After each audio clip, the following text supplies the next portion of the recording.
रात के ठीक 12 बजे जब कराची के पुराने इलाके की तंग गलियां सुनसान हो जाती थीं और दूर कहीं कुत्ते भौंकने लगते थे, वहीं एक बोसीदा सा मकान खड़ा था जिसे लोग सायों वाला घर कहते थे। इस घर की खिड़कियां हमेशा बंद रहती थीं, मगर अजीब बात यह थी कि हर रात ऊपर वाले कमरे में हल्की सी जर्द रोशनी जरूर जल उठती थी, हालांकि वहां बरसों से कोई नहीं रहता था। महल्ले के बूढ़े कहते थे कि इस घर का मालिक हामिद नामी शख्स था जो एक रात अचानक गायब हो गया और उसके बाद से उस घर में सरगोशियां सुनाई देती हैं। अली, जो एक यूट्यूब चैनल के लिए खौफनाक कहानियां रिकॉर्ड करता था, ने फैसला किया कि वो इस घर में जाकर सच्चाई मालूम करेगा। उसके दोस्तों ने उसे मना किया, मगर व्यूज और शहरत के लालच ने उसके दिल में खौफ को दबा दिया। वो कैमरा, टार्च और माइक लेकर आधी रात को उस घर के दरवाजे पर पहुंच गया। दरवाजा हल्के से धुका देने पर चरचराहट की आवाज के साथ खुद ब खुद खुल गया, जैसे कोई अंदर से उसका इंतजार कर रहा हो। अंदर कदम रखते ही एक ठंडी लहर इसके जिस्म से टकराई। दीवारों पर नमी के निशान थे और छत से जाले लिटक रहे थे। उसने कैमरा ऑन किया और धीमी आवाज में बोला, आज हम उस प्रासरार घर की हकीकत जानेंगे। अचानक ऊपर वाले कमरे से किसी के चलने की आवाज आई, ठिक ठिक ठिक, जैसे कोई आहिस्ता आहिस्ता घुस कर चल रहा हो। अली ने हिम्मत करके सीढ़ियां चढ़ना शुरू की। हर कदम के साथ लकड़ी की सीढ़ियां कराहती थीं। जैसे ही वो ऊपर पहुंचा, कमरे का दरवाजा आहिस्ता से खुद ब खुद बंद हो गया। कमरे में वही जर्द रोशनी जल रही थी जो बाहर से नजर आती थी, मगर वहां कोई बल्ब नहीं था। रोशनी दीवार के एक कोने से फूट रही थी और उसके सामने एक पुरानी कुर्सी रखी थी जो हल्के हल्के झूल रही थी। अचानक कैमरे की स्क्रीन पर एक साया नमूदार हुआ। अली ने पीछे मुड़कर देखा तो वहां कोई नहीं था, मगर उसके कान के करीब किसी ने सरगोशी की, तुम क्यों आए हो? उसकी सांस रुक सी गई। उसने कांपती आवाज में कहा, कौन है?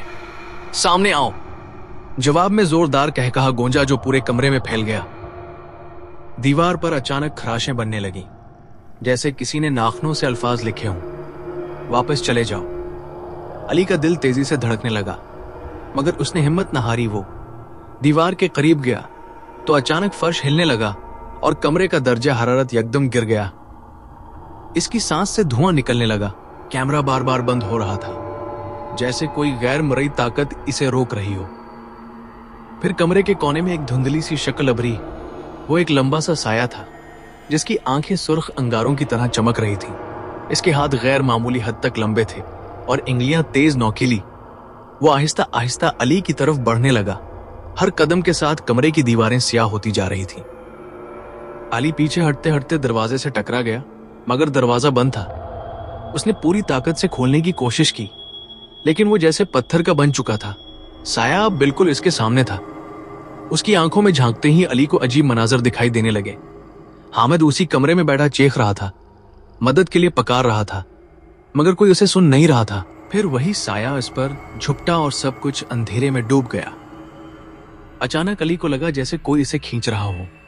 उसकी चीख गली में गूंजी, मगर बाहर किसी ने कुछ ना सुना। अगली सुबह मोहल्ले वालों ने देखा कि घर का दरवाजा खुला है। अंदर जाकर देखा तो कैमरा फर्श पर टूटा हुआ पड़ा था, मगर अली का कोई निशान न था। कुछ दिन बाद इसके यूट्यूब चैनल पर एक नई वीडियो अपलोड हुई। अनवान था, सायों वाला घर आखिरी सच। वीडियो में अली सीढ़ियां चढ़ रहा था। फिर अचानक स्क्रीन स्याह हो गई। आखिरी चंद सेकंड में वही सरगोशी सुनाई दी, अब तुम भी हमारे साथ हो। और फिर कैमरे में एक लम्हे के लिए अली का चेहरा दिखाई दिया, मगर उसकी आंखें सुर्ख थीं और होंठों पर एक अजीब मुस्कुराहट थी। इसके बाद से हर रात इस घर की खिड़की में दो साए नजर आते हैं, एक लंबा खौफनाक साया और दूसरा अली का। सबक, बाज दरवाजे सिर्फ तजस्सुस की वजह से नहीं खोलने चाहिए।